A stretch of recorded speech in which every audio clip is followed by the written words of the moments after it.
Langsam. Ja. Und ich gebe auch immer zu lange Antworten. Spontan kurz.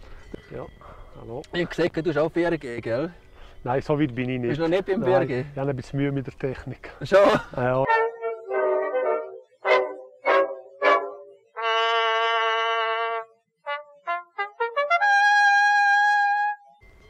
Eben Alpen und Traditionen.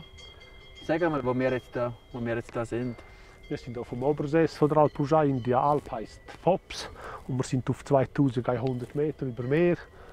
Und es ist so ausgebaut, dass man hier die Kühe melken und Milch geht per Pipeline ab ins Untersees. Erzähl mal, wie der Kreislauf funktioniert. Oder uns ist das ganz klar, aber viele wissen nicht, wie das funktioniert. Und die Kühe kommen da rauf, die fressen da Gras, so fängt es einmal an, oder? Ja. Wenn die Alpung anfängt. Und nachher, was passiert, werden die Kühe einmal in der Woche gemolken oder was, wie läuft das? Nein, die Kühe kommen rauf, wahrscheinlich am Anfang mit recht viel Milch. Und je nachdem sind es diejenigen, die auch in der Sport in der Laktation sind, die geben relativ viel Milch. Dann hat es wieder eine Gruppe, die früher galten, die früher zu Kälber kommen. Und im Großen und Ganzen geben die Kühe im Durchschnitt etwa 10 Liter pro Tag bis Ende Sommer im Schnitt von der Herde. Und wenn sie unten ziemlich geweidet haben, nach 4-5 Wochen, zügeln wir hier in dem Obersees. Die werden dann einmal pro Tag gemolken? Nein, die werden zweimal am Tag. Und am Morgen und am Abend? Am Morgen um 5 Uhr fangen sie an und am Abend um 5 Uhr fangen sie an melken. Und die halten sich an der Zeit. Genau. Das heißt, die gibt noch 5 Liter Milch pro Mal? Ja, im Schnitt über den ganzen Sommer, sagen wir so. Die Unterländer Milchrassen, die geben ja 50 am Tag. 50 Liter am Tag, gell? Ja. Das ist es. Und das ist ja klar, gibt es der bessere Käse, nicht? Das auch.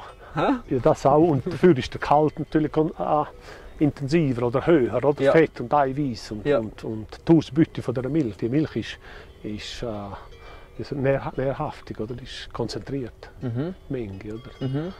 Und ist natürlich auch die Fütterung ist nur Gras, nichts anderes. Es gibt kein Heu, es gibt Salz und sonst gibt es nichts. Das ist natürliche Fütterung. Das müssen sie sich selber suchen, die Kühe. Die gut auf der Beine sind, laufen ein bisschen weiter. Und die anderen sind halt ein bisschen eingeschränkt, wenn sie halt nicht mehr so fit sind. Und es gibt Kühe, die für das noch geschaffen sind, aber die Hochleistungszucht die passt eigentlich nicht unbedingt auf dieser Höhe. Ja. Wie viele Kühe haben wir jetzt hier oben auf der Alp? Jetzt sind hier rund 95 Kühe, die gemolken werden. 95 Kühe. Und dann hat es vorne noch eine Gruppe mit gut 30 Kühen, die galt sind. Galt heisst? Galt heisst trockengestellt. Das heisst, die kommen im August, September kommen die wieder zu kalbern. Dann gehen die wieder zurück auf den Heimbetrieb und produzieren dann wieder dort die Milch über den Winter. Wir gehen schauen, was wir hier für Personal haben. Das ist bunt gemischt, aber es ist ein tolles Team. Ja?